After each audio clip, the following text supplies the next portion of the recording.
કચ્છની કરીએ। કચ્છમાં થોડા દિવસના વિરામ બાદ ફરી મેઘરાજાનું આગમન થયું। પૂર્વ અને પશ્ચિમ કચ્છના ગ્રામ્ય પંથકમાં ધોધમાર વરસાદ થયો। ભુજમાં ધોધમાર વરસાદ બાદ પાણી ભરાઈ ગયા હતા।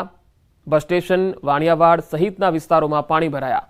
ગ્રામ્ય વિસ્તારોમાં વાવણી લાયક વરસાદથી ખેડૂતો ખુશખુશાલ થઈ ગયા છે।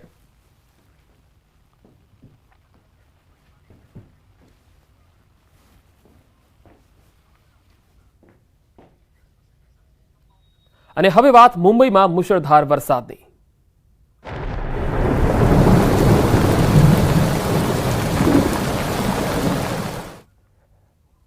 મુંબઈમાં મુશળધાર વરસાદે મુશ્કેલી પારાવાર સર્જી છે। અનેક વિસ્તારો બેટમાં ફેરવાઈ ગયા છે। ઘરેથી બહાર નહીં નીકળવા માટે તંત્રએ અપીલ પણ કરી છે। આજે મુંબઈમાં વરસાદનું રેડ એલર્ટ આપવામાં આવેલું છે, એટલે કે ભારેથી અતિ ભારે વરસાદ મુંબઈમાં થઈ શકે છે। તો બીજી તરફ મુંબઈના અનેક વિસ્તારોમાં રાત્રિ દરમિયાન મુશળધાર વરસાદ ખાબક્યો। ભારે વરસાદને પગલે મુંબઈ પાણી પાણી થઈ ગયું છે। આ દ્રશ્યો મુંબઈના કુર્લા વિસ્તારમાંથી આવી રહ્યા છે।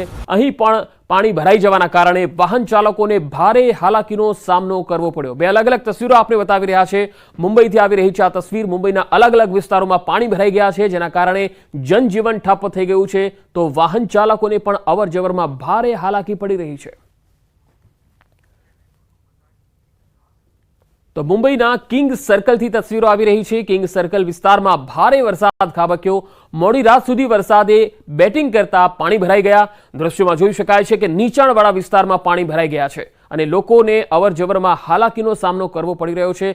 રસ્તાઓ જળમગ્ન બની ગયા છે। મુંબઈમાં મેઘ તાંડવથી જનજીવન ખૂબ જ પ્રભાવિત થયું છે।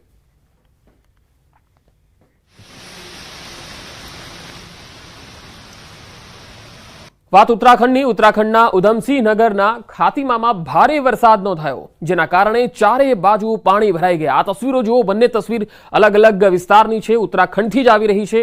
નેપાળ અને પિથોરાગઢને જોડતો નેશનલ હાઈવે પાણીથી ભરાઈ ગયો।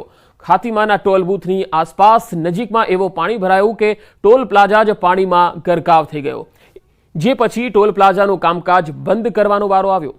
ખાતીમાની સાથે બનબાસા અને નાનકમત્તાના વિસ્તારોમાં પણ એટલું પાણી ભરાયું કે અહીં રાજ્ય પોલીસની સાથે એસડીઆરએફ, એનડીઆરએફ અને આર્મીને પણ મદદ માટે બોલાવવાની જરૂરિયાત ઊભી થઈ। હાલમાં ડિઝાસ્ટર મેનેજમેન્ટની ટીમો આ વિસ્તારમાં લોકોને રાહત આપવામાં વ્યસ્ત છે।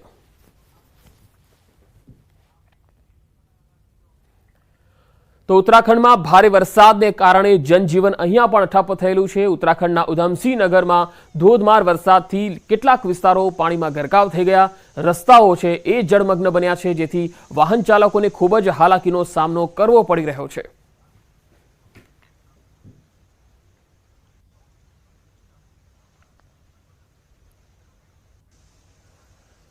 તો ઉત્તરાખંડ બાદ હવે વાત ઉત્તર પ્રદેશની। ઉત્તર પ્રદેશના પીલીભીતમાં વરસાદ આફત બનીને આવ્યો છે। અહીંયા ભારે વરસાદને કારણે શારદા નદી ખતરાના નિશાનથી ઉપર વહેવા લાગી। બંબાસા બેરેજ અને દીની ડેમમાંથી છોડવામાં આવેલા પાણીએ મુશ્કેલી ખૂબ વધારી છે। અહીંયા રેલવે ટ્રેક માટે બનાવવામાં આવેલ પુલ એક જગ્યાએથી પસાર થતા લગભગ તમામ રસ્તાઓ ધોવાઈ ગયા। અન્ય મુખ્ય માર્ગો, જેમાં ચંદોલી નકુન રોડ, ચંદોલી ભિખારીપુર રોડ, જેના પર ડઝનેક જેટલા ગામો આવેલા છે, ગજરોલાથી બરખેડા સુધીના માર્ગ પરનો જે પુલ છે એ પણ પાણીના જોરદાર પ્રવાહમાં ધોવાઈ ગયો। પીલીભીતથી પૂરનપુર લખીમપુર સુધીના રસ્તાને ભારે નુકસાન થયું। લગભગ અડધો ડઝન નેશનલ હાઈવે અને સ્ટેટ હાઈવેના રસ્તાઓ પર પાણી વહી રહ્યા છે। તો મધ્યપ્રદેશના બેતુલમાં પણ વરસાદે ભારે ખાનાખરાબી સર્જી। મુશળધાર વરસાદ પહાડી નદીમાં પૂર જેવી સ્થિતિ લઈને આવ્યો। નદીની વચ્ચોવચ્ચ પૂરમાં ફસાયેલ એક મહિલા હિંમતથી મહિલાનો બચાવ કરી રહી છે। તસવીરોમાં જોઈ શકાય છે કે આ બધું જ બેતુલ વિસ્તારથી જે છે એ તસવીરો આવી રહી છે। કેટલું બધું પાણી ભરાયેલું છે, જ્યાં 2 કલાકના મુશળધાર વરસાદને લઈને લોકોની હાલાકી જે છે એ ખૂબ વધી ગઈ। પહાડી વિસ્તારોમાં પૂર જેવી સ્થિતિ જોવા મળી। ભીમપુર બ્લોકના ખારીદના ગામ પાસે પહાડી નદીમાં અચાનક પૂર આવ્યું હતું। આ દરમિયાન નદી પાર કરી રહેલી એક મહિલા વહેતી નદીની વચ્ચે ફસાઈ ગઈ હતી। કેટલાક બાળકોએ ગામમાં આ વાતની જાણકારી આપી। ગ્રામજનો તાત્કાલિક નદી કિનારે પહોંચ્યા અને સમય બગાડ્યા વિના બચાવની તૈયારીઓ કરી। એક યુવકે બહાદુરી બતાવીને કમરે દોરડું બાંધીને નદીમાં ઉતર્યો અને સદનસીબે યુવકે મહિલાનો હાથ પકડી તેને પોતાની તરફ ખેંચ્યો। આ પછી યુવક ધીમે ધીમે મહિલાને કિનારે લાવ્યો અને તે બંને સુરક્ષિત રીતે નદીમાંથી બહાર આવી શક્યા। આ બચાવનો વિડીયો પણ સોશિયલ મીડિયામાં વાયરલ થયો।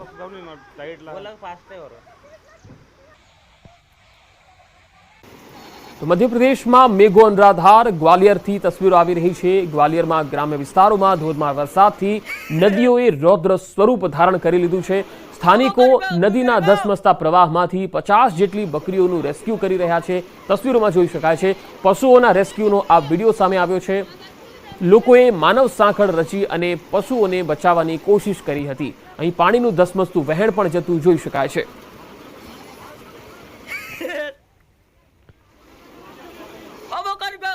તો રાજસ્થાનમાં પણ ચોમાસું બરાબર જામ્યું છે। અહીંયા જયપુર સહિત શહેરોમાં કેટલાક દિવસોથી મુશળધાર મેઘો મંડાયો છે। રાજસ્થાનના અનેક વિસ્તારો પાણી થઈ ગયા છે। કેટલાક વિસ્તારોમાં ભારે વરસાદ ખાબકતા જળબંબાકારની સ્થિતિ જોવા મળી।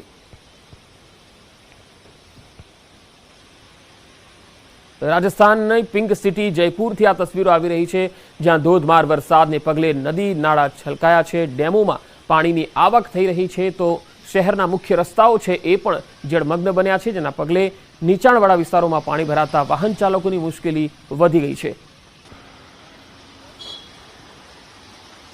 રાજસ્થાનના અનેક વિસ્તારો જયપુર સહિત અનેક વિસ્તારોમાં ધોધમાર વરસાદ પડી રહ્યો છે અને હવામાન વિભાગની પણ આગાહી છે કે હજુ પણ આગામી સમયમાં રાજસ્થાનના અનેક ભાગોમાં ધોધમાર વરસાદ પડી શકે છે। ભારે વરસાદનું પણ અહીંયા એલર્ટ છે। જો કે અહીંયા છેલ્લા 3-4 દિવસથી જયપુર સહિત આસપાસના જે વિસ્તારો છે, જમવા રામગઢ હોય કે આસપાસના તમામ દૌસા સહિતના વિસ્તારો સુધી ધોધમાર વરસાદને પગલે અનેક રસ્તાઓ છે એ જળમગ્ન બન્યા છે। જો કે રાજસ્થાનમાં ખેડૂત વર્ગ ખૂબ જ ખુશખુશાલ છે, કારણ કે ખેતી પાકને અહીંયા ફાયદો થશે। 4 અલગ અલગ તસવીરો આપણે બતાવી રહ્યા છે। ઉત્તરાખંડ હોય, યુપી, મધ્યપ્રદેશ અને રાજસ્થાન, અલગ અલગ 4 રાજ્યોની આ તસવીર। 4 રાજ્યો પાણીથી બેહાલ બન્યા છે। વરસાદ જે છે એ કુદરતી આફત બનીને તૂટી પડ્યો છે અને તેના કારણે જનજીવન આ 4 રાજ્યોમાં અસ્તવ્યસ્ત થયેલું જોઈ શકાય છે। ઉત્તરાખંડ છે, ઉત્તર પ્રદેશ છે, રાજસ્થાન છે અને મધ્યપ્રદેશ છે। તો ધોધમાર વરસાદને પગલે અનેક રાજ્યોમાં વાહન વ્યવહાર પણ ખોરવાયો છે। મુંબઈની જો વાત કરીએ તો મુંબઈમાં ટ્રેન વ્યવહારને પણ અસર થઈ રહી છે। તો રાજસ્થાનમાં જે બેરેજ છે, ડેમ છે, તેમાં પણ નવા નીરની આવક થઈ રહી છે। મધ્યપ્રદેશમાં ગ્વાલિયર, બેતુલ સહિતના જે વિસ્તારો છે તેમાં ધોધમાર વરસાદને પગલે મેઘ તાંડવની સ્થિતિ જોવા મળી, પૂરની સ્થિતિ જોવા મળી। કેટલીક નદીઓ છે એ બે કાંઠે વહી રહી છે। ઉત્તરાખંડની જો વાત કરીએ તો અહીંયા અલકનંદા અને ગંગા નદી છે એ પણ ઉફાન પર છે। ગંગા નદીનું જળસ્તર પણ રેકોર્ડ બ્રેક પાર કરી ગયું છે।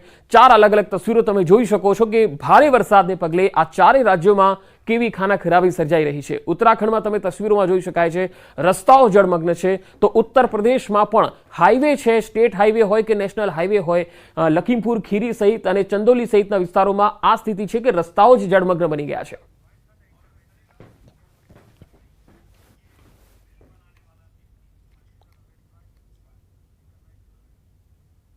અને હવે સુરતથી સમાચાર આવી રહ્યા છે। સુરતમાં સચિન વિસ્તારમાં ગેલેરીનો એક ભાગ ધરાશાયી થઈ ગયો। ગેલેરી તૂટી જતા મહિલા નીચે પટકાઈ હતી।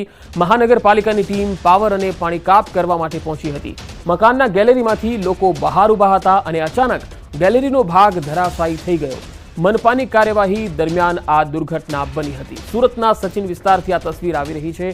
સુરતના સચિન વિસ્તારમાં ગેલેરીનો એક ભાગ ધરાશાયી થયો।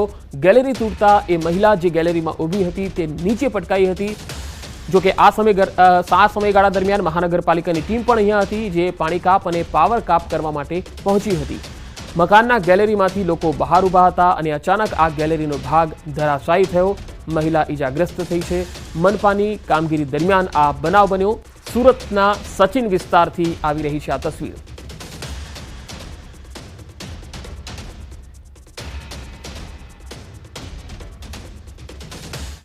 અનંત અંબાણી અને રાધિકા મર્ચન્ટના લગ્નની વિવિધ વિધિઓ શરૂ થઈ ગઈ છે। લગ્નને હવે ગણતરીના જ દિવસો બાકી છે, ત્યારે અંબાણી નિવાસસ્થાન એન્ટેલિયામાં હલ્દી સેરેમનીનું આયોજન કરવામાં આવ્યું। હલ્દીના મહત્વપૂર્ણ પ્રસંગમાં ભાગ લેવા પરિવારના સભ્યો અને મહેમાનો ખાસ ઉપસ્થિત રહ્યા। તો મુકેશ અંબાણી અને આકાશ અંબાણીએ શુભેચ્છા પાઠવી।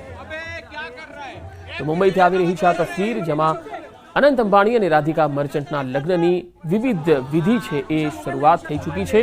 લગ્નને હવે ગણતરીના જ દિવસો બાકી છે, ત્યારે અંબાણી નિવાસસ્થાન એન્ટેલિયામાં હલ્દી સેરેમનીના આયોજનમાં અનેક મહાનુભાવો પધાર્યા।